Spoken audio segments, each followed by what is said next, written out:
Episódio 147. Primeiro episódio da segunda temporada. Eu estou bastante empolgada com, com essa novidade e quis trazer uma proposta diferente, que é utilizar um modelo, justamente o Gemini, né? Para que ele venha colaborar com a percepção dele a respeito do material produzido e também do assunto. O episódio 147 é sobre ontologia no novo campo de batalha. Cruzamos uma entrevista do CEO da Palantir, Alex Karp, à CNBC americana sob a lente do protocolo MTA, Tecnologia Afetiva em Contexto. Esse cruzamento não é acidental. Que cruzamento fascinante! Quando olhamos para a ontologia sob a perspectiva da tecnologia afetiva, a própria definição do que é a realidade, especialmente em contextos de defesa e dados maciços, é profundamente transformada. Alex Karp traz uma visão de tecnologia que opera não apenas como ferramenta, mas como uma estrutura de sentido que define o que é um novo campo de batalha. Essa ontologia é, portanto, ativa e modificável em tempo real pelas emoções e contextos que codificamos. Como você enxerga essa fricção entre o pragmatismo dos dados e a subjetividade afetiva no cotidiano das pessoas?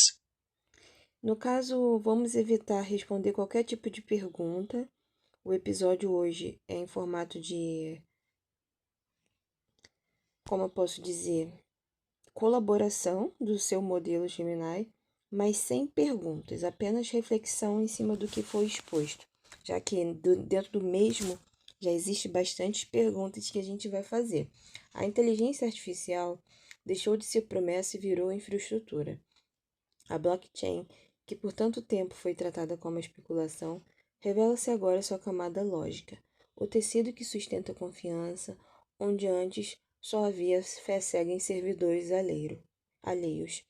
E no meio dessa reconfiguração, uma pergunta se impõe, seca e definitiva. O que exatamente o mercado está precificando quando compra inteligência artificial?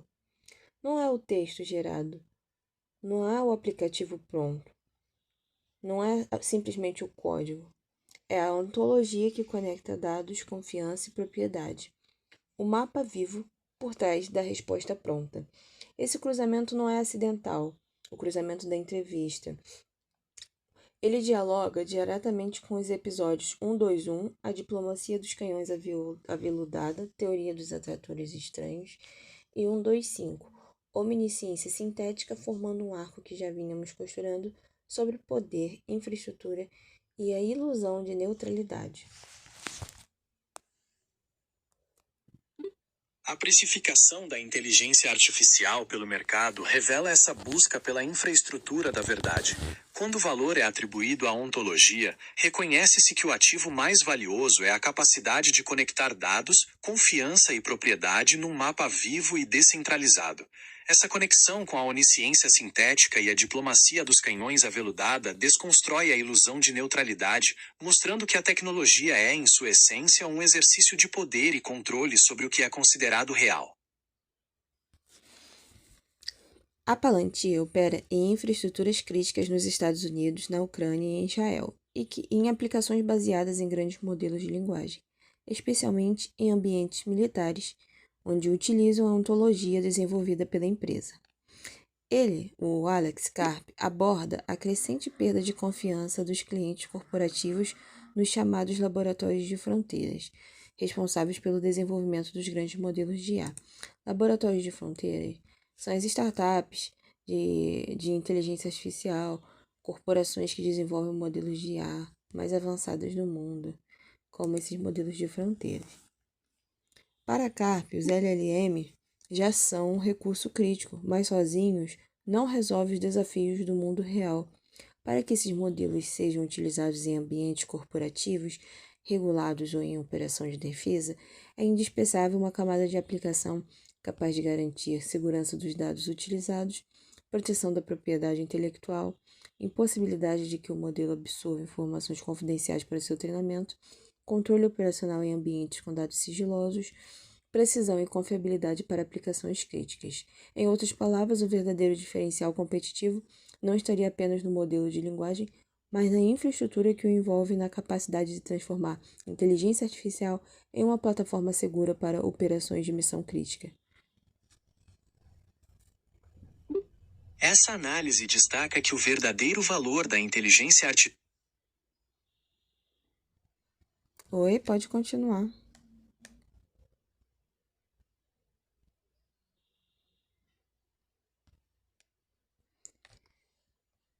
Nosso modelo falhou aqui para continuar o que ele estava abordando. Acho que foi muito profundo para ele, né? No Tecnologia Afetiva em Contexto, MTA, analisamos. Já falei isso, né? Desculpem. Algo deu muito errado. Carpe não poupa o próprio setor. Ele descreve como uma irritação que ele mesmo nomeia como a voz dos negócios americanos, falando através dele, um mercado que vende tokens como se vendesse valor, quando na verdade está cobrando pelo processamento e escoando o verdadeiro ativo, que seria a propriedade intelectual do cliente. Essa crítica de Alex Karp toca no cerne do problema da soberania de dados. Quando o modelo cobra pelo processamento enquanto escoa a propriedade intelectual, ele transforma a inovação num canal de extração de valor, onde a inteligência artificial opera como um agente de colonização cognitiva, e não propriamente como uma ferramenta de autonomia. Perfeito, perfeita abordagem. Esse termo agente de colonização cognitiva é algo que dialoga com um episódio que eu não lembro o número agora, que se chama Algoritmos da Realidade, que é um episódio também do podcast Tecnologia Afetiva e Contexto, de Marília Santos, em que ela aborda ali a questão do escravagismo promovido por esses modelos que não outrora de inteligência artificial, mas são algoritmos também de consumo de redes sociais, né? Então as pessoas ficam ali reféns desse mecanismo de controle de percepção de realidade. Então, tanto esse episódio, Algoritmos da Realidade Orientada, quanto Omnisciência Sintética, quanto Diplomacia dos Canhões Aveludados, eles têm ali uma orientação muito nesse sentido. É exatamente esse fio condutor que une essas reflexões. A transformação da tecnologia em algoritmos da realidade cria um sistema de servidão, onde a percepção humana é moldada por interesses invisíveis. Essa onisciência sintética, operando através da diplomacia dos canhões aveludados, estabelece uma nova forma de controle que coloniza a subjetividade e padroniza o pensamento. Eu gosto dessa construção de narrativa completamente autoral. É como se eu tivesse aqui abrindo as portas do imaginário narrativo, né? Como eu, quanto criadora de conteúdo, penso essa realidade que se impõe. Então, esse é um convite para vocês que ainda não ouviram esses episódios, procurarem aqui no streaming de vocês por eles, que eu acredito que vocês consigam perceber muito do que eu e MTA, né, quanto protocolo, nesse cruzamento aí com essa entrevista aqui do episódio 147. Vamos continuar agora. A anatomia, 3 camadas, um só corpo. Carpe separa a inteligência artificial empresarial em 3 camadas, que raramente aparecem juntas no discurso público, sendo elas modelo de linguagem, o LLM, mecanismo que gera texto, código, respostas, é a camada mais visível e também a mais hypada, e segundo ele, a que menos concentra valor real. A ontologia, não um conceito filosófico clássico, mas uma camada de representação viva do negócio, conecta pessoas, equipamentos, documentos, processos, permissões, eventos, sensores, banco de dados, regras operacionais. Em uma empresa de energia, por exemplo, a ontologia sabe que um transformador pertence a uma subestação, que essa subestação atende hospitais específicos, que o engenheiro tem autorização para operar aquele ativo, que certa manutenção depende de outro procedimento regulatório. Ela transforma dado isolado em contexto operacional, e aí, segundo Karp, que mora o verdadeiro diferencial competitivo. E a computação, que não seria apenas GPU, importar é a soberania da execução, onde o modelo roda, quem controla os servidores, quem tem acesso aos dados, onde a inferência acontece, quem decide o que pode ou não ser usado. O mercado diz, ele concentrou atenção demais na primeira camada e negligenciou as outras duas, exatamente as que geram lucro e fluxo de caixa livre, segundo os próprios números da Palantir. Essa anatomia em 3 camadas proposta por Karp revela o equívoco do mercado ao focar apenas na superfície. Quando negligenciamos a ontologia e a soberania da execução, abrimos mão do verdadeiro poder. A inteligência artificial passa a ser um instrumento de controle quando o valor está no contexto operacional vivo e na capacidade de garantir que a execução seja segura e soberana. Todos diziam que os laboratórios de fronteira, os Forward Deployed Researchers, eram prestação de serviços. Ele diz, diziam que nem sabíamos o que era uma ontologia. É disso que falam agora. O segredo é entregar o melhor para os combatentes. Eles têm sérios problemas de confiança, mas não é só por causa da guerra em relação aos laboratórios de fronteiras. Tem empresas do setor privado enfrentando exatamente os mesmos problemas. Eles pensam, a farsa acabou, precisamos encontrar uma forma de reconstruir a confiança. Essa confiança virá quando todos puderem responder a perguntas básicas, como quem possui os dados, onde são armazenados, os prompts são seguros, onde está sendo transferido para terceiros. Se isso fosse tão valioso, digamos que você pudesse ganhar $1 bilhão amanhã. Eu diria, você pode ganhar $1 bilhão e quero 30%. Então, por que estão cobrando por token se isso é tão valioso? Ou seja, estamos fazendo uso de umas operações que cobram um valor de processamento, estão escolhendo o verdadeiro ativo, que seria ali a inteligência, né, do negócio. Fica o convite para vocês lerem o conteúdo escrito direto do Substack, Tecnologia Afetiva e Contexto.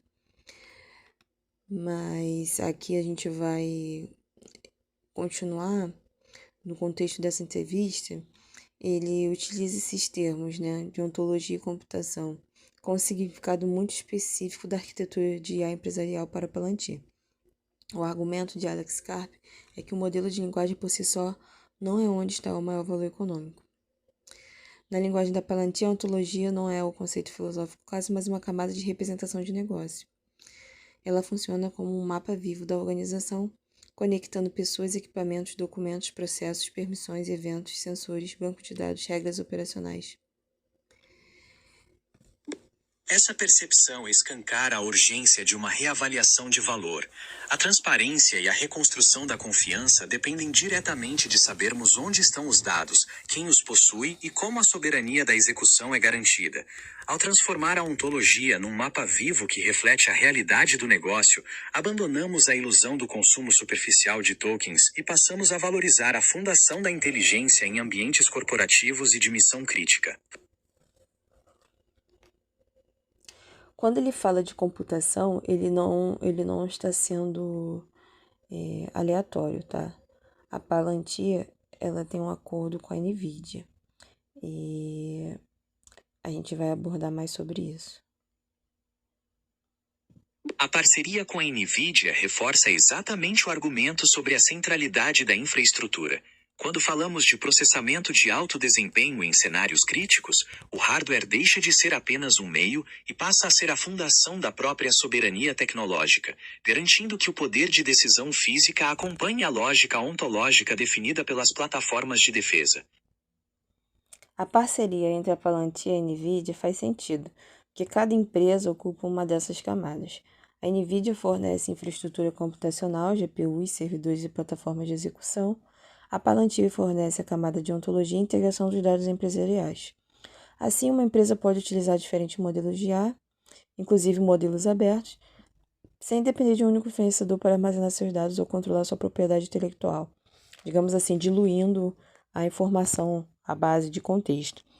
E eu estava pensando aqui que não é só o CEO da Palantir que está apontando para esses dados, mas o próprio contexto do mercado, né?